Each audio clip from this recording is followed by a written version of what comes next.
The person who says that they've finished learning is the person who's going to die tomorrow. I started business with zero business experience. And so it was actually a level of naivety that actually got me there because I didn't know what I didn't know. And then by the time I started to know it, then fear kicked in, and then fear then drove me. If I put 100 people in this room today, what are the characteristics you're looking for that you can go, okay, I know that person's going to be great? Yeah. I think the worst people are good enough. I don't care how good they are at something, but if they are a verb, I will go nowhere near them. And a verb is someone who's a victim, entitled, rescue and blame. It's really that person who doesn't want to go to base camp but wants to go to the top of Everest. If you were to build Boost again today, is there anything you'd do differently? We're more capable than what we think we're actually capable of. The mind gives up so much quicker than the body. Discovered that in Survive, but I'd also discovered in business. How do you move a mountain one rock at a time? You don't go, oh my God, it's too big a mountain to open 100 stores. We now have 900. If you just do one thing every day to move forward, then suddenly that mountain is built. Then eventually you get to the top. I know enough to be dangerous. I know enough about AI to be dangerous. I'm one of these people that isn't amazing at anything, but I'm good at a lot of things. What have you learnt about like the building blocks of making a good business?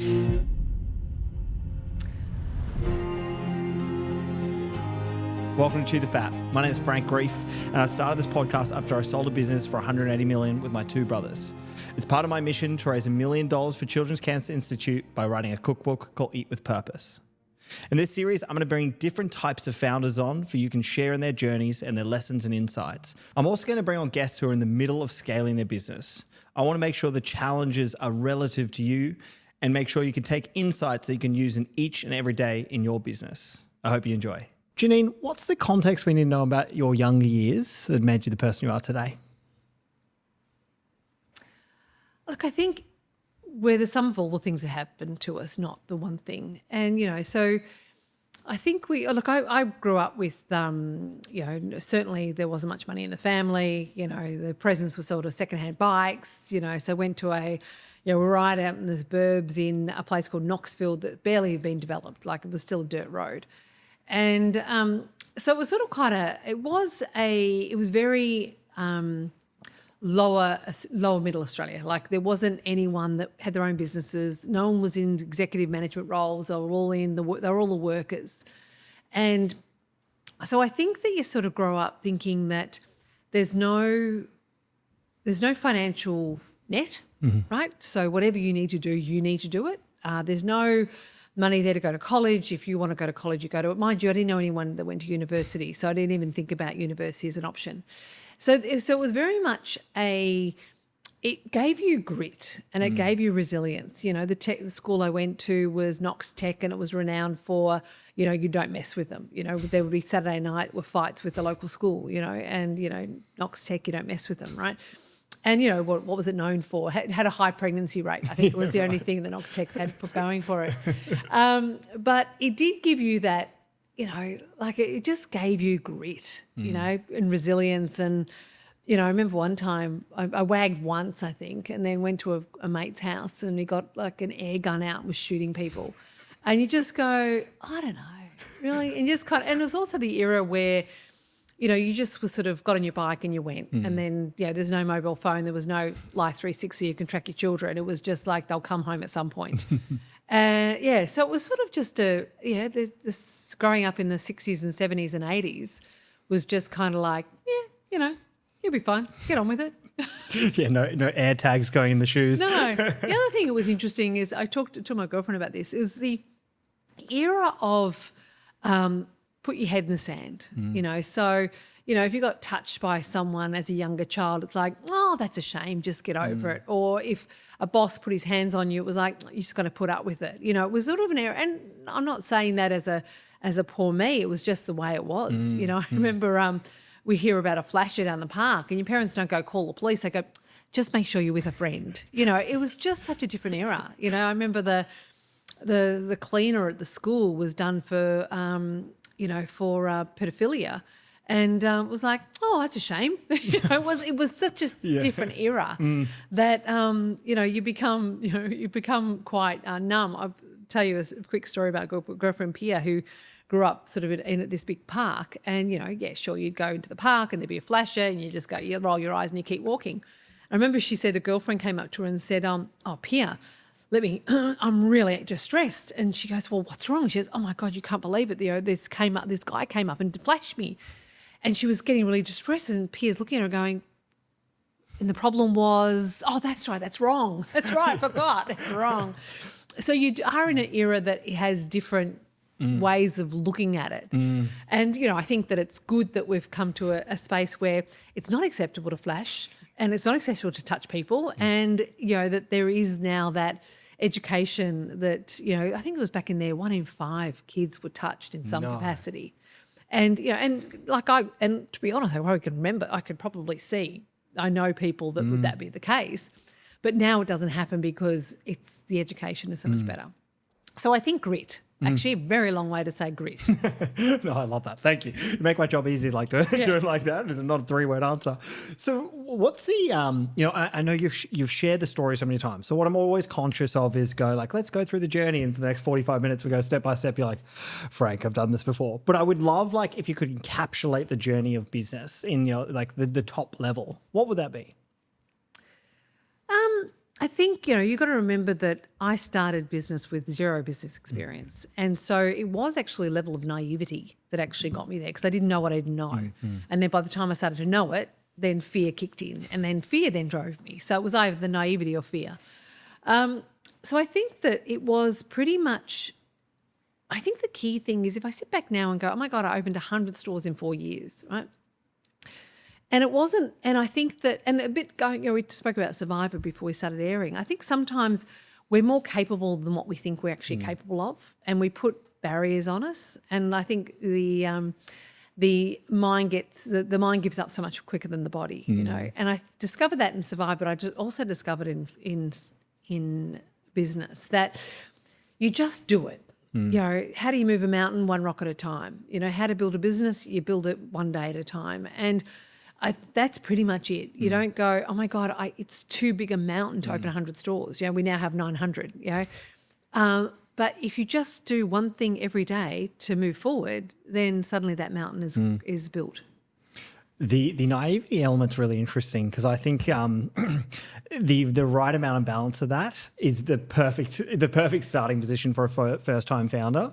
Because the concept of if you ask yourself, I imagine on day one, all right, Janine, over the next it was a year, did you say? 1 year or 4 years? 4. Over the next 4 years, you're going to open up 100 stores. Your mind probably explodes, but you're not thinking about that. You just go I'm just going to do this one thing now, and then the next day, and then slowly, you don't have to go all the way there from a macro sense. No. And that's why people stop because they look at the mountain and they go, I can't get to the top, it's too big. But if you go, well, can you step 5 meters in front of you? And you go, yeah, I can do that. Well, can you take another 5? Well, yeah, I can do 5. Then eventually you get to the top. And I think that that's what stops people because it just seems too big a mountain to climb. And what's interesting about your journey, right, is we're touching on Boost, and that's the start. But as I did my research and I know a bit about your journey, is building one business is exceptionally hard, and often the stats are stacked against us. But you've built multiple, and you've had you've been part of multiple businesses, and that makes it even harder. Through that process, what have you learned about the building blocks of making a good business? First and foremost, you've got to get everything right. You can't get one thing wrong. But the key thing you've got to get right is you have to always put yourself in the seat of the customer or whoever your customer is. And if you always do I always go, I want to create a business that I'd like to go to. And if something goes wrong in the business I go to, I'd like them to do conflict resolution well. If they promise something and I haven't delivered it, I want something for that. I want even an apology or an acknowledgement or something. So that's really important to me that, we're going to get things wrong. You are in business. But if you don't have an ability for people to contact you or rectify it, then you get someone from hating you to become their raving fan if you do it right. And so for me, I'll try really hard on getting all the elements right, which is, the marketing and the product and the experience and the price and the da-da-da-da-da. But if I get one of those wrong, I also need to have an element, have an ability to fix it or to love them.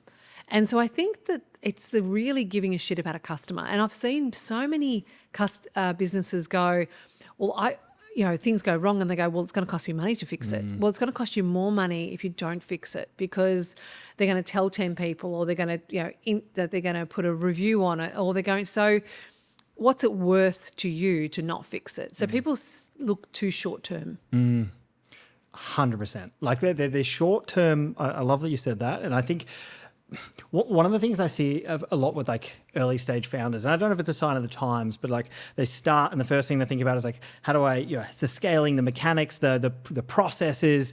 And you're like, well, actually, like what's most important in the early days is like that almost that unscalable stuff. And there's things that don't quite map out perfectly on a spreadsheet, to this point here around, when there's a customer challenge, how do you solve it? And let's say in your instance, the customer's bought something, let's say for $8. The amount of effort you probably put in to solve that is far greater than the $8, but it's the impact that makes over the long term that makes it's far bigger. It's actually, people sort of look at marketing and they see that it's a social media ad or something you put on TV. That's not marketing. Marketing is ensuring that every customer is saying nice things about you. I call it the barbecue test. Right. So if you go to a barbecue, not this week because it's wet, but if you normally go to a barbecue, and what do you want them to say about your business? Right. So you go, okay, I want, like if you're a chef, right, you want them to go, oh my God, have you been to, the Eat with Purpose Cafe, right? The food is incredible. You just, by the way, you have to try the steak tartare. It's the best. Oh, and the service.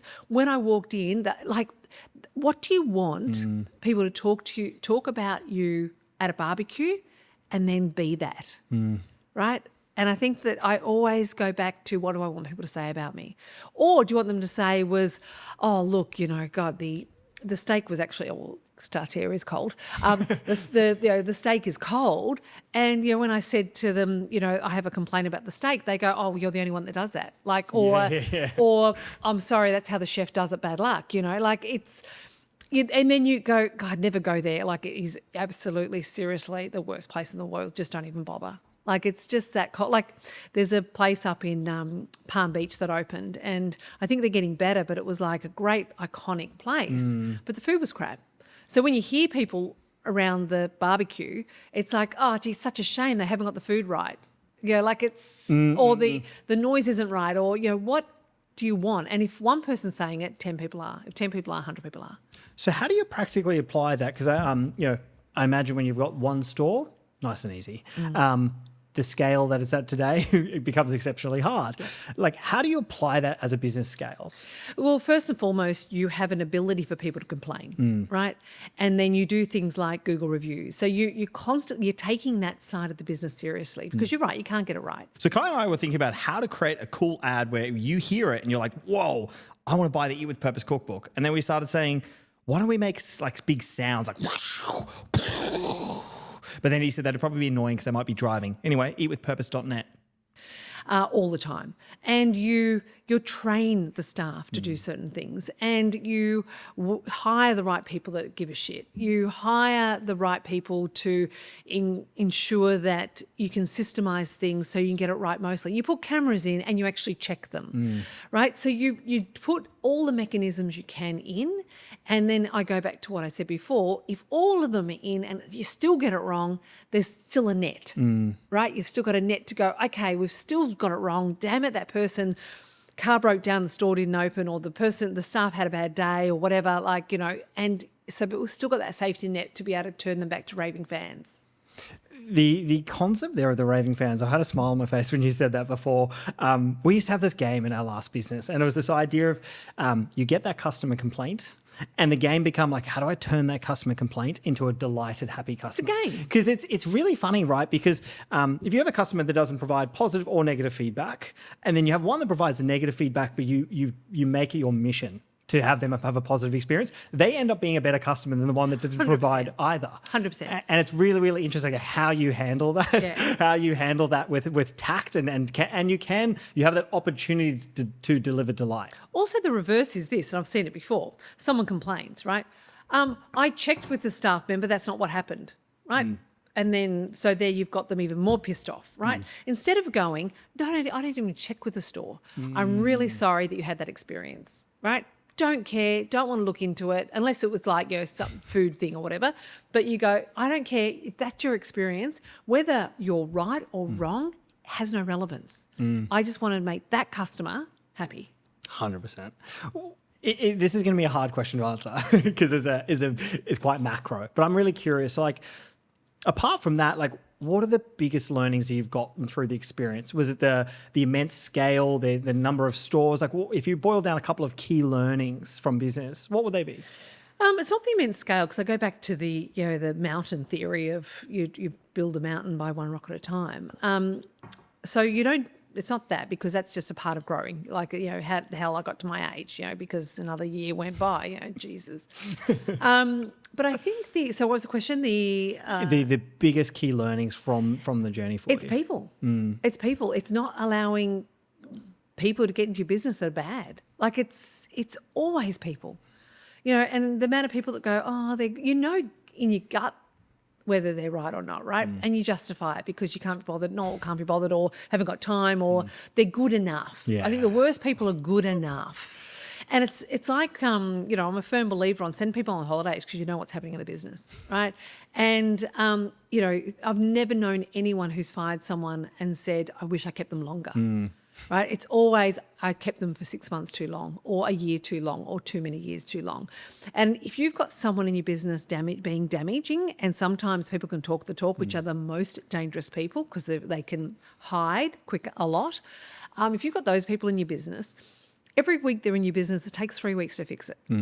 So the sooner you can get them out of your business, the quicker it is to start to repair the damage.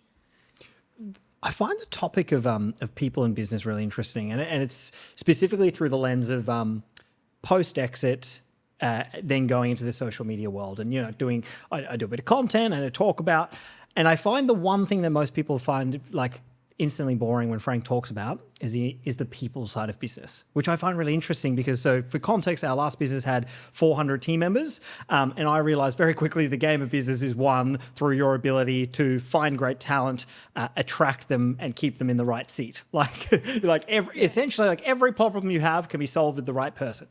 Like, put the right people in the right roles. That's right. Like, if you don't like people, put them behind the computer and edit. No offense.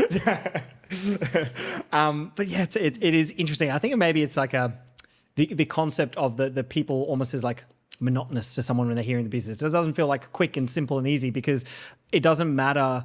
The challenge of people just continues through the entire process. It continues, and you just have to really get good at mastering that skill. And also, good people can not become good. And it's very rare that bad people become good.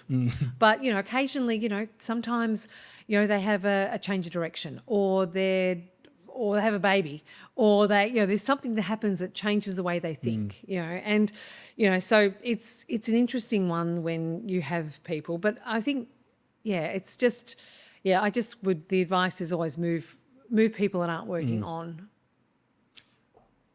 If I put 100 people in this room today, what are the characteristics you're looking for that you can go, okay, I know that person's going to be great? Yeah, it's quite easy now. I've worked it out. I look at you definitely go, it's what they say and their attitude to life. Forget what the capabilities are. I don't care how good they are at something, but if they are a verb, I will go nowhere near them. And a verb is someone who's a victim, entitled, rescue and blame. Right?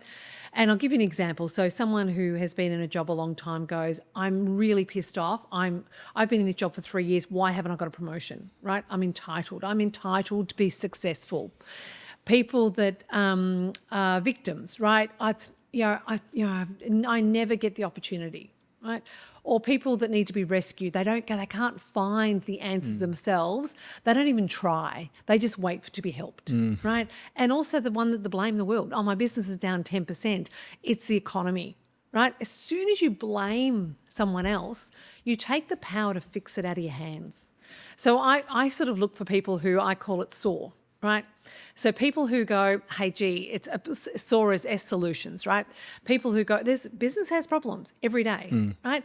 So if you've got a problem every day, then What are you going to do about it? So I want someone who comes up and says, look, you know what, Janine, I've stuffed up, but this is what we're doing to work it. I want someone who has ownership, over ownership, right?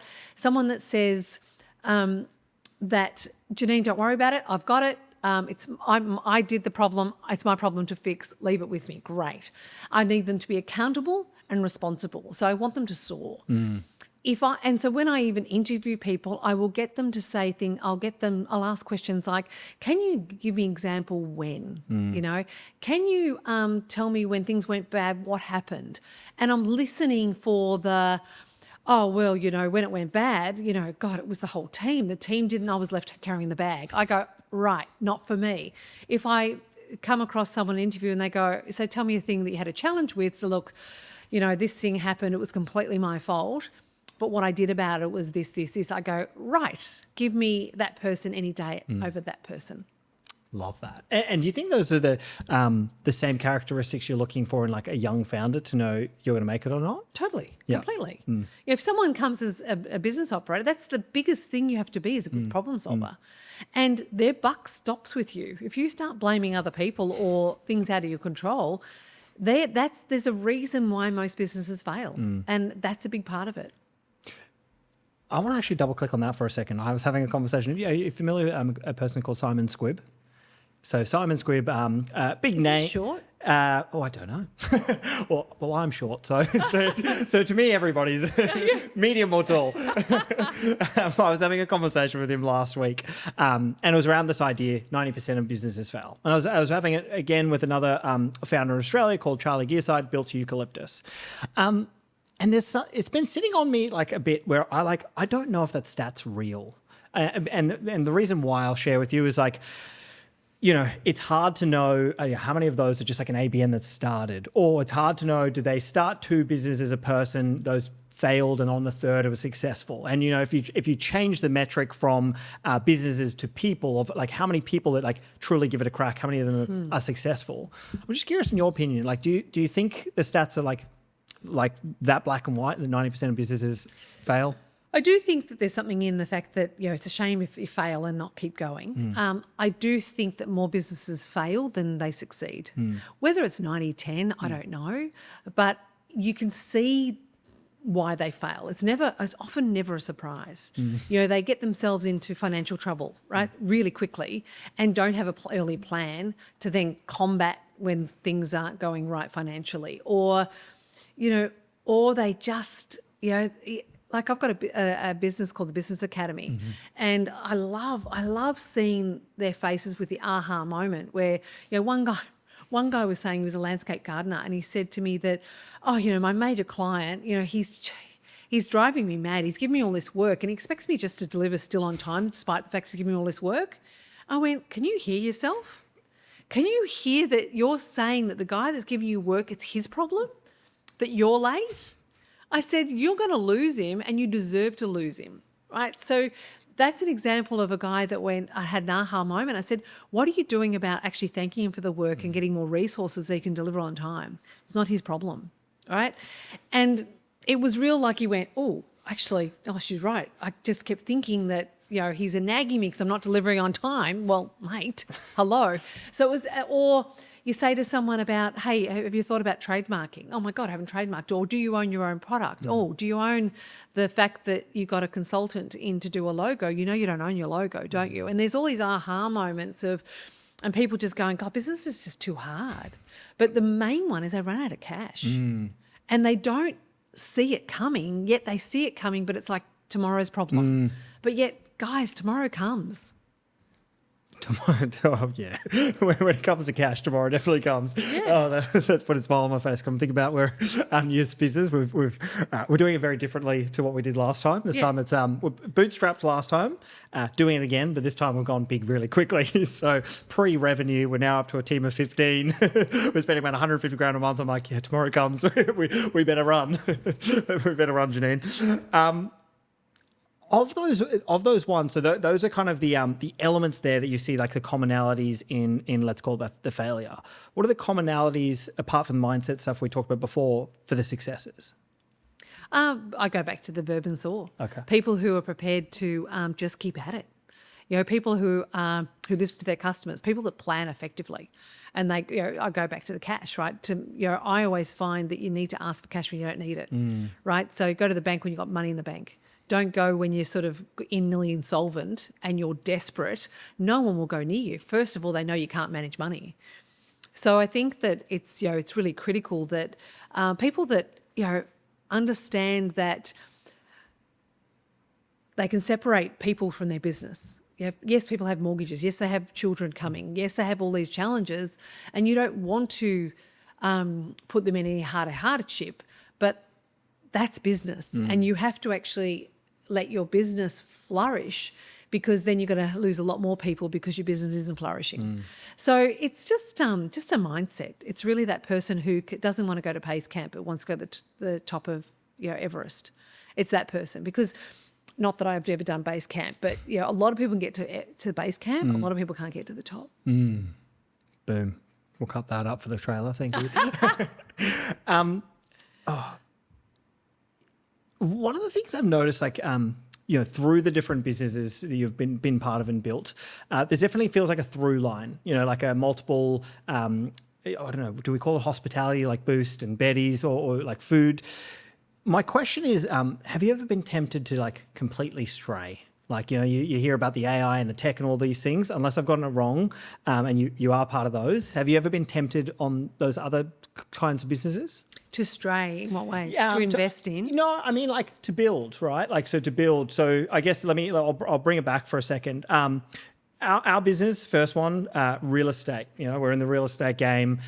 Very much, it would make way more sense for us for our next one to be in real estate, because we've built a customer base. We know the problem set, all of that, and then all of a sudden we've gone and now we've decided to build an AI tech company.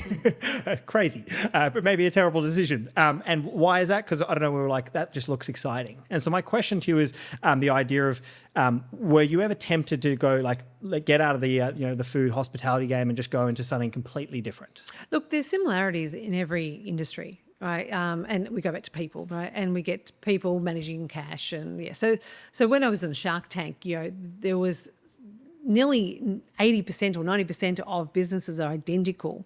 It's just that technical piece which is different, right? Now, I didn't know anything about food or juice or anything, or at all when I first started Boost Juice Bars, and you can learn it.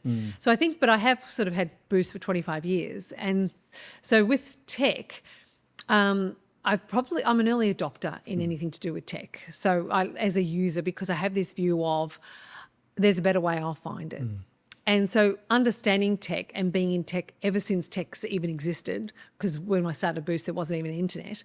Well, that's crazy. I've noticed that it goes so wrong so fast. And I know so many people are in it and how expensive it is. And the problem with tech, I found, and you probably will counter this, is by the time you invest all this money in tech and getting an app or technology to a point, the horse is bolted nearly, right? And tech is nearly obsolete. And now we're in an area of AI, which is good, because then you've got AIs to help with coding, so it's faster and more accurate and less of the bugs that we've had in the past. But equally, it's an area I don't know enough about, and it's going so fast that I'm not in that position to keep up. However, would I get involved with someone who I thought was really good at it and I could then put my elements? Yes, but I haven't really found someone that I've gone, yep, that's great. And I do find I like to control. So, and I don't like to not know.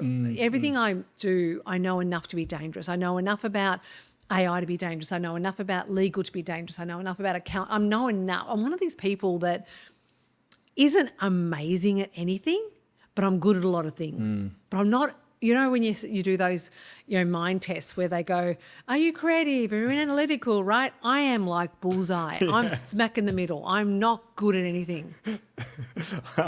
Oh God, you've made me smile because I feel so similar. And your words, enough to be dangerous, is like how I live my life. Yeah. So to someone who's non-technical, they're like, wow, Frank's technical. To someone who's technical, they're like, oh my God, this guy knows nothing. Oh yeah, that's me.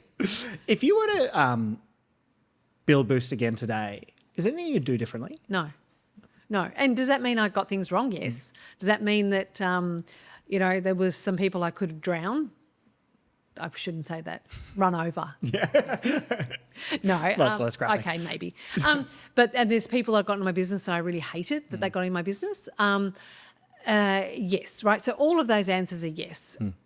That there was things that I was really unhappy with, but there isn't also one thing I'd change, because every single element that happened that was negative in the business actually made the business stronger, or gave me a lesson that I can take into my next journey. And so that's why I wouldn't change anything, because the people particularly, so there was a couple of leaders in the business that I heartbreakingly was in there, but thank God for them, because I will never let that happen again into my new business or any new businesses. So you never learn anything from failure, from success. It's only failure. It's only and also when the failure hurts the most is the biggest lesson, right? And it's like doing a degree. So there's nothing I would change, nothing I'd change in my upbringing, nothing I've changed in my business, because you get to a point in your life, and as long as you've got that view that you can learn and adjust and you take it in and go, okay, I'm not going to do that again, then it's gold. So, so with Retail Zoo or Boost Juice Bars, I'm still a sort of minor shareholder. I'm the chair, and a private equity business, Adamantine, who quite a good business, have sort of got it, and we've got a nice CEO in there. But it's, the other businesses that you sort of get into, you go, all right, what did I learn from that I can take into this? And that's what life is. Life is adjusting and going, the best lesson people have is doing lessons in partnership, right? I would never, ever again do a contract to go, we're friends, it's fine, right? We're fine. We're shaking hands, other than with Jeff Harris. I would do it with Jeff Harris.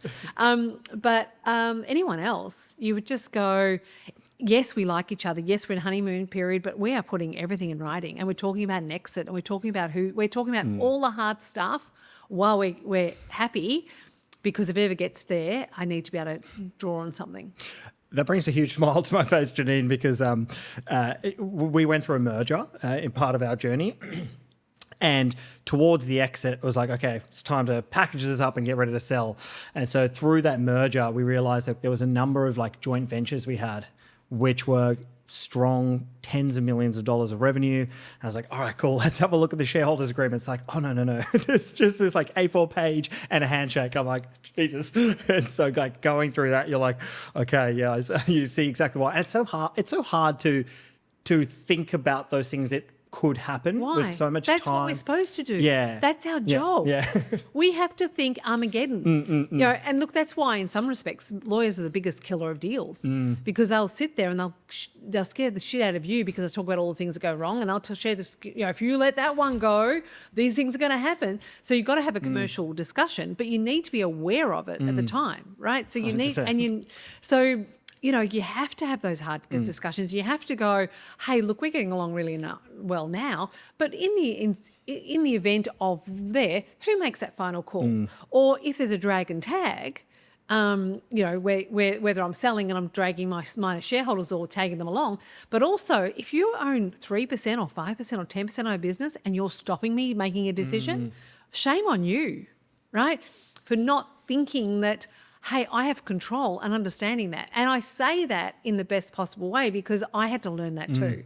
And everyone has to learn it, unless they sort of listen to these podcasts and go, shareholders agreement, maybe you should get that out if people are listening to this. Because, people change, right? You might be with your best mate or your brother and he might marry someone who's in his ear, right? And suddenly the dynamics change, or there's something else that changes. You can't predict the future. You can't. And money does weird things to people. It does the weirdest things. Weird. It does They become entitled.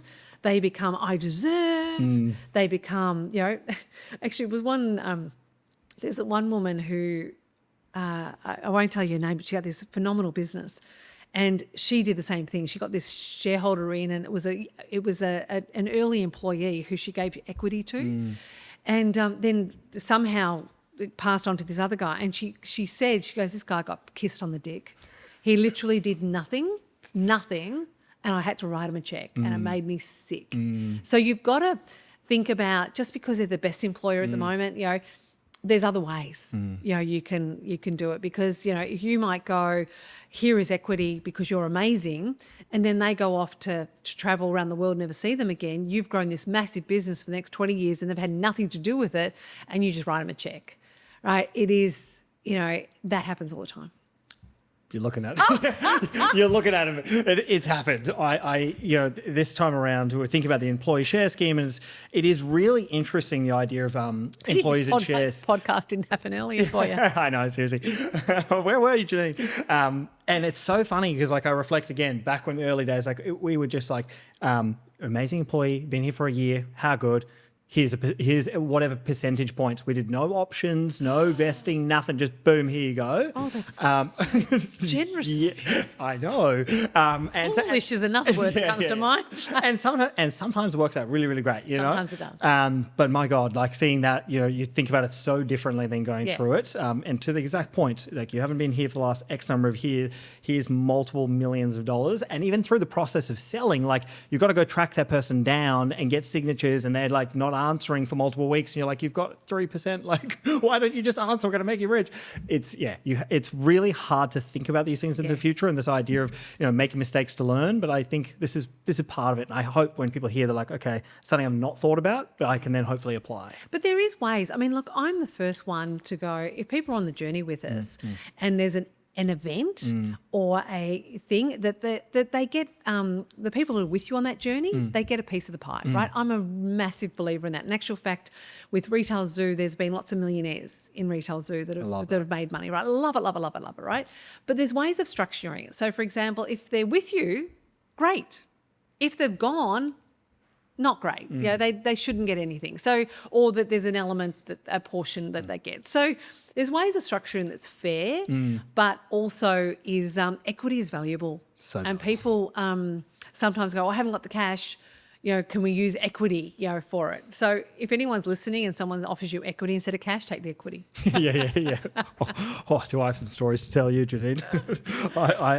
This is a side story, but we once were quite generous at a particular point in time. It was a 5% equity stake, and then there came a time where they're I'd rather take a raise, and the raise was $5,000 a year, and they took that, and then 4 years later we sold. But anyway, that's a story for another day. It's really interesting, right? You've done Survivor multiple times, Shark Tank. There's all these big ticket TV stuff that you've done. Why has that been part of your journey? What interests you to do all that? I think life's worth living, right? And I think life's an adventure, and I think it's more. I think saying yes and saying no makes life more interesting. And I think that I find TV just a fun game, right? I love games, right? And so, when someone says, hey, do you want to do Shark Tank? And go, what, sit in a chair and listen to these great businesses? Sure, why wouldn't you? That's so fun. If someone says, come and do Survivor, you go, oh, really, I want to say no, but my God, when am I going to get another chance?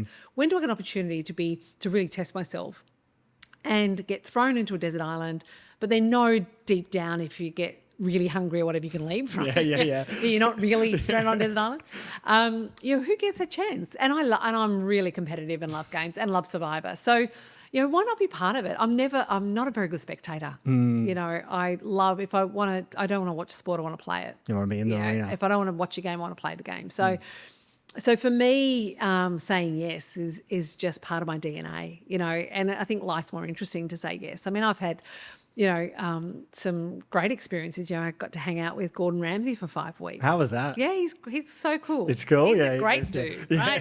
He seems like a funny guy too. Yeah, I mean, I don't know how many people can say that Gordon Ramsay's cooked for them, right? Yeah. But so he's awesome. Who doesn't get to experience Survivor, actually playing the game?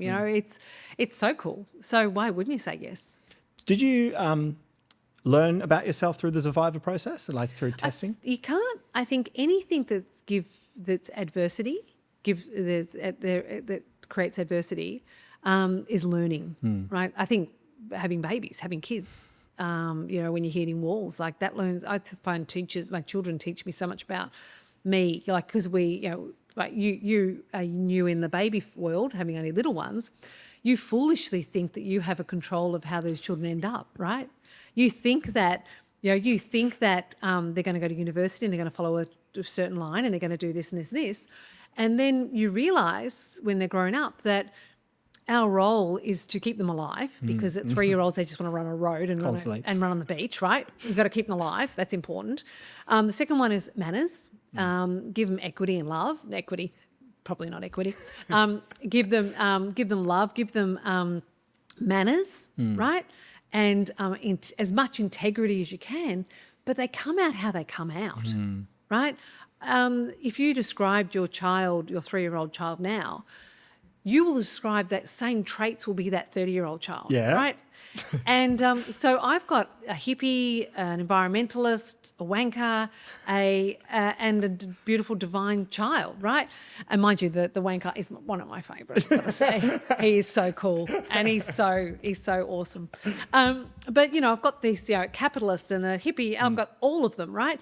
And I have this expectation that, they're going to follow this path and, and they don't. And it's so nice as parents just to go, the amount of people I come across that says, oh my God, my kid said he doesn't want to go to university. Like, and it's not their path. They can go back to school. I truly believe that we're on this earth to learn. I'm not anti-learning. I think that the person who says that they've finished learning is the person who's going to die tomorrow, right?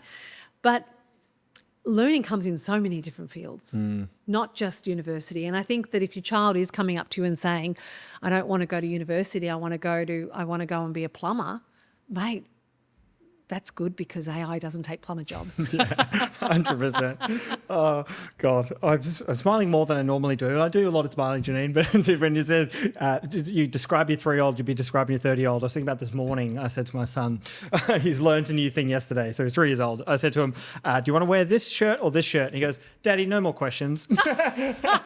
Fair enough. This shirt it is. That's right. And it's because yesterday my wife, Ollie, said, he kept saying, why? And she goes to him, no more questions. I'm done. Done.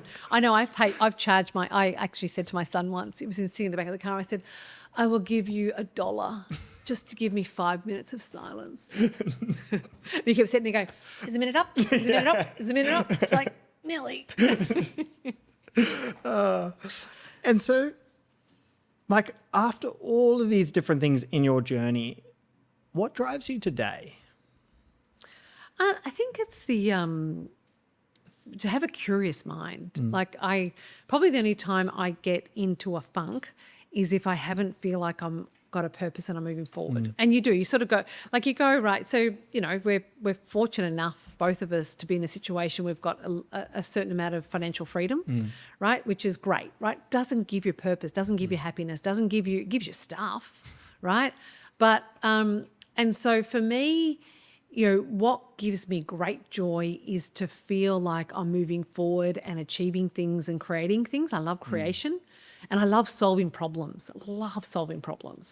And so I don't even comprehend this view of retirement, because I don't get what that means, because if you're doing something you love, I think you've got to keep finding what you love. If you love it, well, why do you want to stop it, right? So that's perplexing to me. But I think what drives me, I don't know what drives me. It's this inner, I don't know why. Ask your son why he's over questions. Like it's just the thing that sort of, I'm competitive. I love life. I have a curious mind. I want to be the best version of myself in every way. I want to be a good person. I want to be a healthy person. That's what I strive for. So interesting. I actually had a conversation with someone yesterday, and they were asking me to kind of connect these two dots from like this really like deep-seated place. And I kind of thought to myself, I was like, sometimes life is just not that deep. And I was just thinking about it as reflecting as you shared that as like to this idea of like what drives you. It's like, I just really like it. I really like it. I really enjoy it, and I enjoy the process, and that's what. Yeah, that's what it is. I did 18 years of yoga, and I should still do more, but like I'm talking obsessed, like an hour and a half a day type stuff. And I'd go on these yoga retreats. I remember I went to this Guruji in Bali, and it's all about going within and breathing and meditation and stuff. And I said to him, look, as he was jumping up and down on my back and running up and down my back, I said, look, I just feel like I'm just my mind just doesn't stop, and I just get great joy out of busy. And he just looked at me, he goes, be busy then. Like, what are your problem? I thought he'd go meditate more or breathe or go on a silent retreat. I expected all of this thing. And he goes, I can feel it. You're made to be busy, be busy. Saying that though, going back to the yoga experience though, there was elements of that path of going within, that breath work, that, working your body, opening your body, getting those cells out, which was very addictive. And I'm not there at the moment. I'm far away from there at the moment. But I know that it's sort of a tool in my back pocket that I know I can tap into. But I do think that the balance side of things is interesting. But I must admit, I've swapped the yoga stuff that juiced me to probably surfing. Yeah. So that's probably my juice now. Are you one of the those character types you find something and you properly do it? Like you squeeze the juice out of whatever the task or activity or hobby is? Oh yeah, the wave could be the pissiest little wave. I will be on it. Right? We go out every morning. So we have this routine in the morning where at about 5:45 I'll get a text from my girlfriend because she understands directions of wind and I have no idea. I just go, tell me where to go and I'll be there, right? And so we'll rock up every morning this is, and we'll be in the water, often just the two of us. And it's something, it's more than just the surfing. The surfing gives you the giddy part, but it's the bird flying, it's the clouds, it's the sun that peaks up over the horizon, it's being in the water. It's actually being proud of yourself when it's hoisting with rain, which it was today, and freezing, to still get that wetsuit on and go in, and you go, yep, good on you, because it's too easy, so easy just to go, it is raining, it is cold, I'm just staying in bed. But yet the joy you get from doing it in so many levels is really addictive. You never regret that. That's the one thing I've learned is like, I don't want to go to the gym. You go, you're like, I didn't regret not going. I know, but how is it so hard for us I know, to go every there? time. Doesn't matter how many years you've been doing it. It's still hard to first do it. No, I would say that with the mat. Like I'd walk on the mat. I'd always feel better when I walk off it. But to walk on it, like Jesus. 2 more questions. So the one I'm really curious about is the continuous learning and evolution. Is there something you're learning and really hyper curious about today? Longevity. I find that's fascinating where that's going. I think AI is bringing it forward, and I think that a lot of the baby boomers who've got money have gone far out. I'm going to die. Let's work this one out. Let's solve this problem, right?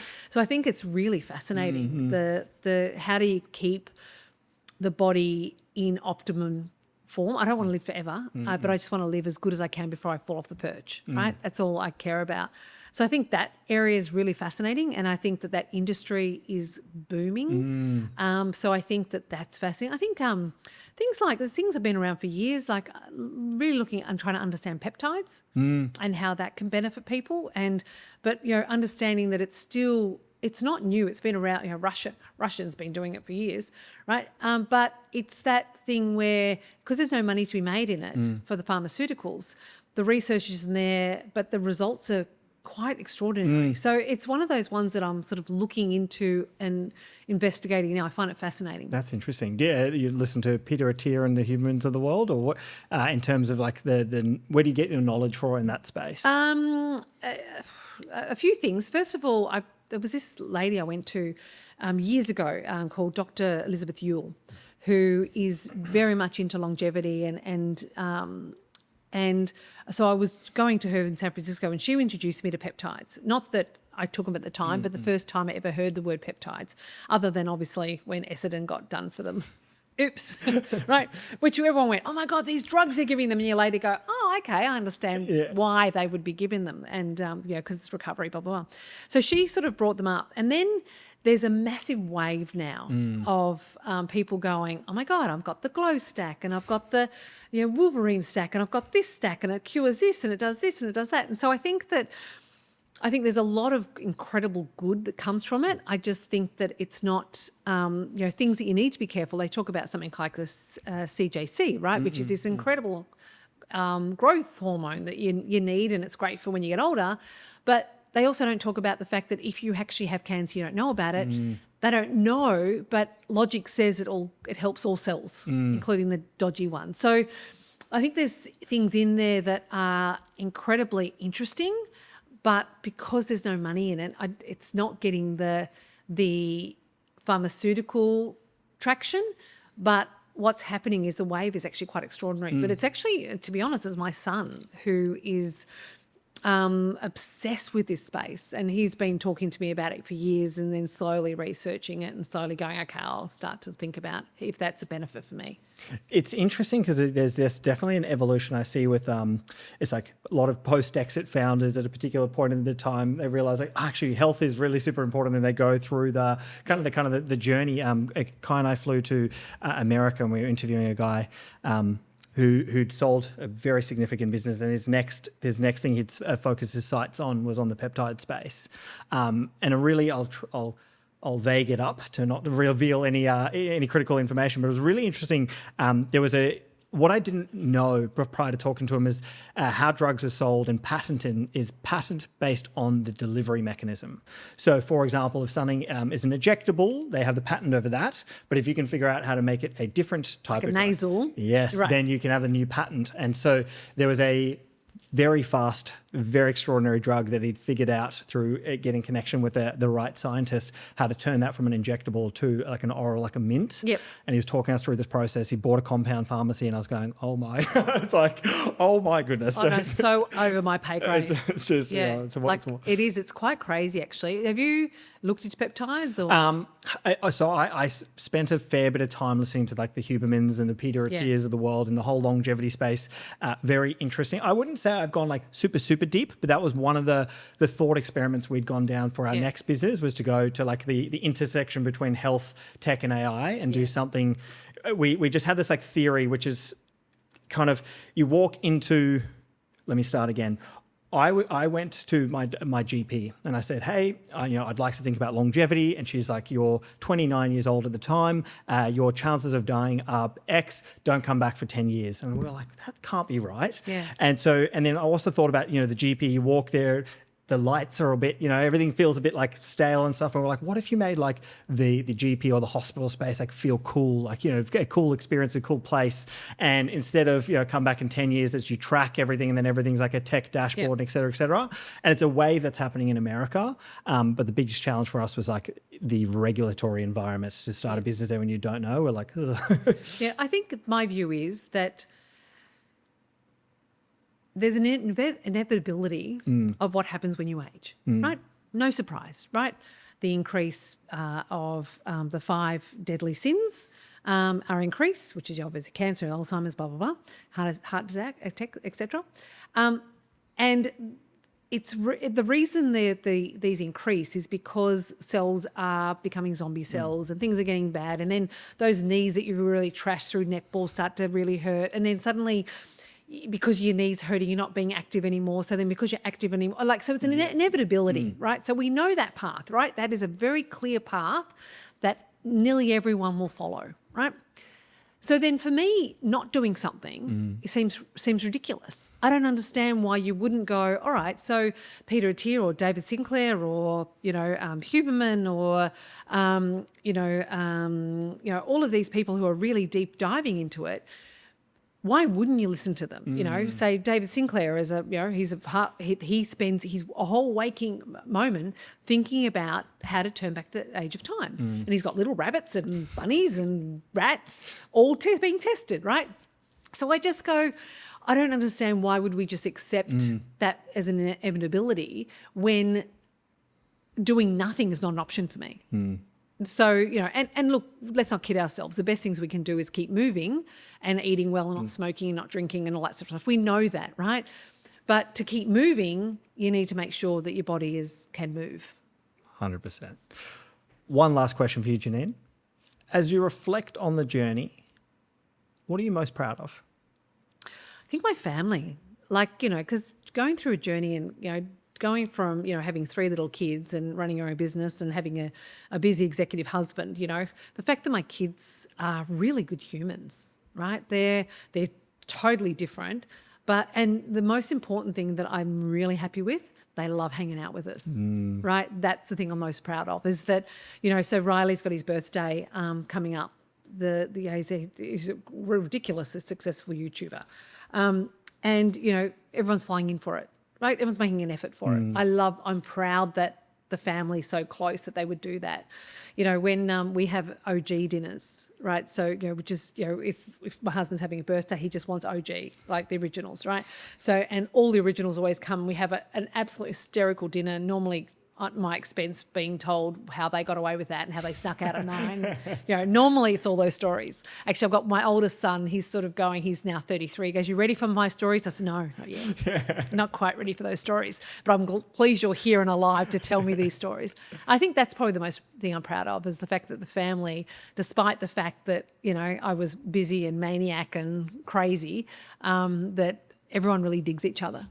I love that. That is one of the things I think about often, is that idea of when you get to that right time with the kids at the right age, do they want to come and hang out? Yeah. And that's a very good indicator. I did a good job. Yeah, I think that my mother is good like that. She says to me, like Talia, my 17-year-old daughter, she'll go, "Oh, do you want to go for a drive?" And I think, I don't really want to. I just want to seal. And then my mum's voice in the head going, "There'll be a point where she won't want to ask you." And I go, "Yes, of course, darling. Where should we go?" Janine, it's been an absolute pleasure. Thank you so much. Pleasure.